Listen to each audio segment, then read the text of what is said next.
This is a public service announcement. This is my thoughts. Just my thoughts, man. Right or wrong, just what I was feeling at the time.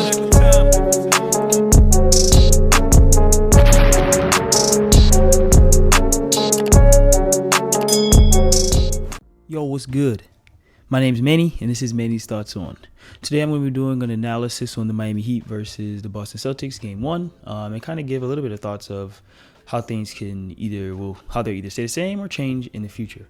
When the series started, before I really say anything, I picked the Celtics to win, but Game 1 has made me not necessarily reconsider and pick the Heat to win, but has given me cause to pause. I've always said to anyone I've talked to around me that the Miami Heat, if they can figure out their offense, probably will win a championship.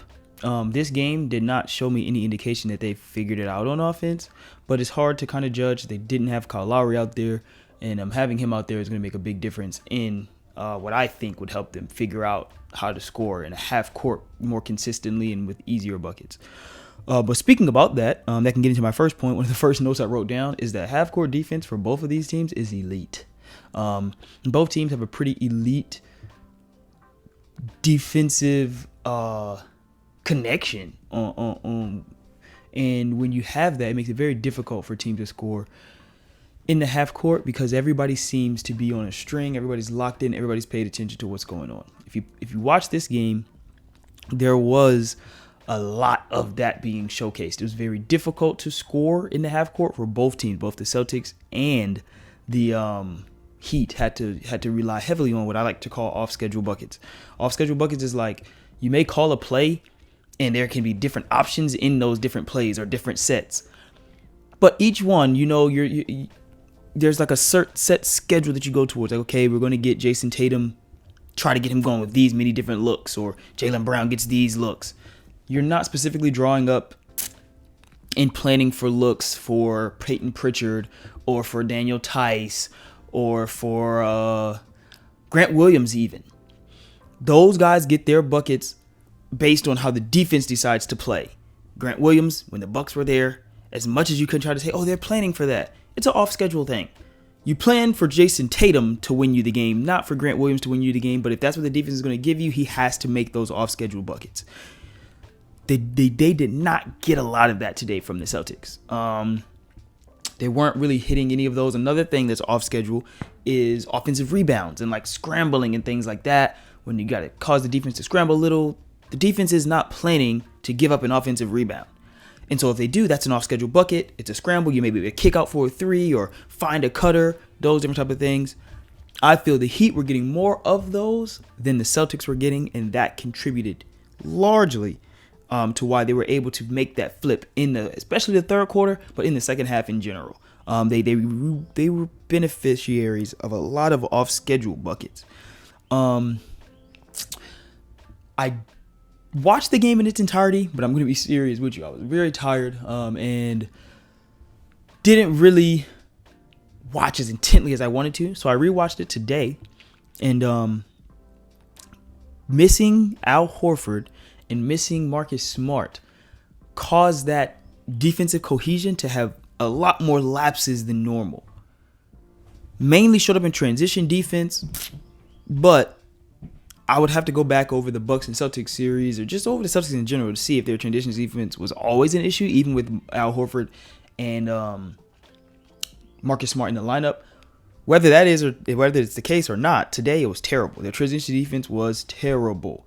There were a lot of bad turnovers, just bad shots that caused there to be transition buckets, all those different type of things. And the Heat, even with missing Kyle Lowry, I don't think he really factors into the defensive cohesion as much. I think he's much more of a factor in the offensive cohesion, but the defensive cohesion was still there. PJ Tucker's locking everything up. Jimmy Butler was everywhere. I put down in my notes that Jimmy's relentless. Oftentimes, I sit there and watch. And if you've ever played 2K and you play with a defensive player, you'll recognize that if you try to, you can probably play the passing lanes and jump the steal every time. If you're pretty good with your timing, you'll be able to time it and strip the ball from the offense every time. That could happen in the NBA as well because these defensive players are just that good. Jimmy Butler is just that good. And he showcased a few times, especially in the third quarter when we had them back-to-back steals, that if he really tried to, he could come close to getting that steal every time. Now, the discipline part of it helps where, hey, you know what, I'm going to stay back because that causes the scramble. And he did a great job of choosing when to go for those gambles and when to sit back so as not to scramble their defense if he misses. So he did a great job at picking and choosing where he did that, and it was relentless, man. He was blocking shots. He was jumping in front of people. He was stealing the ball. The one on Robert Williams, where Jason Tatum was throwing the ball to Robert Williams, Jimmy comes in and gets the steal and then goes for the dunk. On that play, I wrote down the Celtics got to stop this 4-out, 1-in offense, whatever they're doing that stops the players from moving around. It's like they'll have 4 people out on the perimeter and then 1 big man that's standing inside the 3-point line. It was Robert Williams most of the time, but it was Daniel Tice sometimes as well. And if he wasn't coming to set a pick, that big man, he was just standing down in the dunker spot, taking up space, which was causing the paint to be clogged. There were no back cuts. There were no off-ball screens really happening. There was one play, I think it was late in the fourth quarter, where they did run an off-ball screen. It was a screen, I believe, or either just the ISO for Jason Tatum on one side. And instead of Daniel Tice standing and just standing with nothing to do, Jaylen Brown cut from the left wing down to the left corner and got a back screen from Tice. Tatum swings it over to him. Jaylen Brown wide open 3. They didn't have a lot of that going on.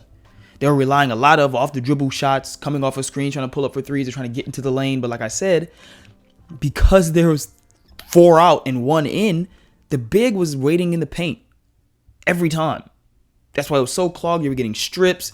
You were getting players like Jaylen Brown or Jason Tatum trying to spin in between defenses to an opening, and there's no opening there because everybody else is just standing around. There wasn't a lot of movement. Now, like I said, I haven't watched the Celtics so deeply, so I don't know if that's normal for their offense, but it was really what was messing them up today. On the Heat side, they were moving around. You had Gabe Vincent and what's my boy, Strus. You had them moving around, relocating, getting open. Even though Jimmy was the main one just handling the ball, either posting up or getting pick and rolls to try to get mismatches, those guys would still move around. Every once in a while. Not all the time. Sometimes they would just sit and watch, especially when Jimmy was getting Peyton Pritchard on him. They were just sitting and watching because he was eating Peyton Pritchard alive. So that's going to be big. If that continues and the Celtics don't move around on offense, that will allow for the Heat to look even more locked in on defense, because when you give these guys, all the defenders who are there locked in together, paying attention, you don't only have PJ Tucker, who's so intense. You have Bam. You have Jimmy. You have Victor Oladipo coming in as intense on defense. You have Gabe Strus putting in a strong effort on defense. Gabe Vincent putting in strong efforts on defense. It seemed like anybody they were subbing in was giving a good effort. And you couldn't attack someone like Tyler Hero because the rest of your teammates are just standing there, allowing the defenders to be ready for help defense. So if you did get a Tyler Hero switch, you couldn't attack that the way that you may have wanted to, especially, like I said, in the second half, because everybody was on a string. Everybody on defense was locked in and giving that 100% effort. There were no lapses in effort, really, for the Heat on defense. There were plenty of lapses for the Celtics on defense where, hey, you know what? They may not be trying as hard to get over a screen, so they'll just switch it. They may not, like, with a lot of these Peyton Pritchard screens, it wasn't like they were setting solid screens. They were just content with switching it every time. There was one time I remember in the fourth quarter towards the end, Jimmy Butler still hit the shot, but Jason Tatum sprinted behind the screen so that there is no switch. Went under and sprinted. Jimmy's not shooting threes. He went under and sprinted to get back to Jimmy Butler.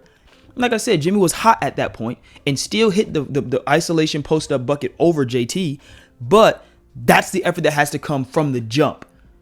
That way, Jimmy never gets hot. He never gets a chance to see the ball go in the hoop. Another thing that they're going to have to be a lot more disciplined on for the Heat, as I'm kind of wrapping up because this is pretty much it, is going to be jumping on Jimmy Butler pump fakes. Jimmy Butler is going to pump fake. I know it's in the scouting report. I know these people know that. They're going to have to stay disciplined on the Celtics defense and make sure that they're not jumping on Jimmy Butler pump fakes. He's not going to take the first shot. If he does take the first shot, that's exactly what you're looking for him to do. Just take that first one and get your hand up on it. Falling for pump fakes is going to kill you with Jimmy Butler because that's what he's looking to do, is get to the free throw line. That's why he was smiling and walking to the free throw line strutting every time he got there, because he was proud of himself because, I tricked y'all again. It's a skill. He has it, and he's elite at it, and you have to be a lot more disciplined with keeping your better defenders on him so that they don't jump. They are disciplined. They're not going to jump as much. And you'll have to hit those tough shots over top of the contest of a Jason Tatum or of a Jaylen Brown or of a Marcus Smart when he returns. You're going to have to make sure that that's what's happening, because if you let Jimmy go to the free throw line, it's going to be over with. Not only will you be in foul trouble, but he's going to do like he did tonight and end with 40 points on 18 shots, because he took so many free throws. So they're going to have to focus in on that. I think having Marcus Smart back will help that out. Having Al Horford back when he gets back from COVID protocols will help that out, because those guys are also not going to have lapses and it won't be able to hunt, because Peyton Pritchard won't play as much. So you're not going to be able to hunt Peyton Pritchard. Derek White won't play as much. So you won't be able to hunt Derek White. And these guys aren't terrible defenders, but those two players aren't as disciplined. So Jimmy Butler is going to draw fouls on them even if he can't get the bucket. And he was getting the bucket on Peyton Pritchard. He was getting buckets on Derek White. But the main thing is going to be those guys are going to be fouling him. Grant Williams, if you switch on to Jimmy Butler, you're going to be fouling him. Okay, Daniel Tice is going to be fouling him. It's just the reality. So unless you're getting more disciplined on defense, my prediction will be wrong. I think they will get more disciplined on defense. I think they'll look at it and see that, hey, we weren't really so far out of this game. Even in that third quarter when the Heat went on that huge run, in a huge third quarter, they outscored them 39-14 in that third quarter. There were moments in that quarter where the Celtics were able to lock in. It just wasn't able to be maintained and consistent enough for them to get a handle back on the game. And they were relying too much on half-court offense with the Heat, because they were allowing for them, half-court offense for themselves against the Heat's defense, because the Heat were scoring in transition. So if I'm scoring in transition, I'm easily able to get back and set my team up, set up the defense. Most of the time, it was one or two players running down to score for the Heat. So everybody else is still standing back, never crossed half court. There wasn't really a need to. And then in the moments where they would get transition opportunities, they were going slow. And so the transition attempts weren't really there because they weren't running. Several times I was able to see where it could have been an opportunity for a 3-on-2 or a 2-on-1, and whoever had the ball for the Celtics just casually dribbled it up the court instead of pushing the pace. Push the pace. You're not going to be able to score in the half court versus this team. And so you're going to have to try your best to run every moment. You cannot get tired. But because you're having to try and get back and sprint every time off of bad shots and off of bad turnovers, you're tired. You've tired yourself out. So whoever wins the transition game, whoever wins the second chance game, which I think both of those were won by the Celtics, but not in that third quarter. And being outscored by 25 in a quarter is a sure way for you to lose a game when the rest of the quarters have been close. If every other quarter is close, if you just lose and have that lapse for one quarter, it's over. And that's what happened.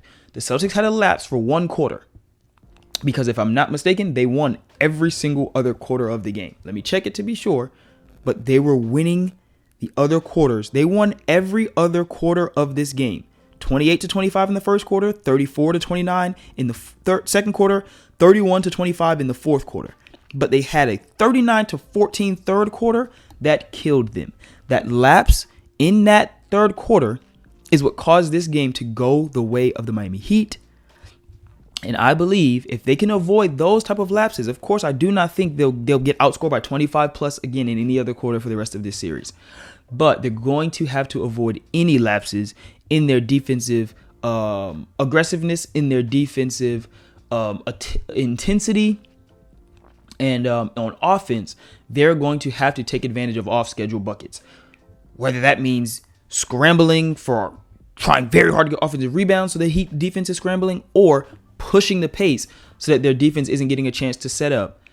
That, in my opinion, is the key to winning this series. Whichever team can do that more consistently is the team who will win who win the games, ultimately the series, and then we would have to see whoever comes out the West. But I think that's going to be the key, and we'll see what happens in Game 2. Thanks for listening to my thoughts. These are just my thoughts. Feel free to comment however you want to.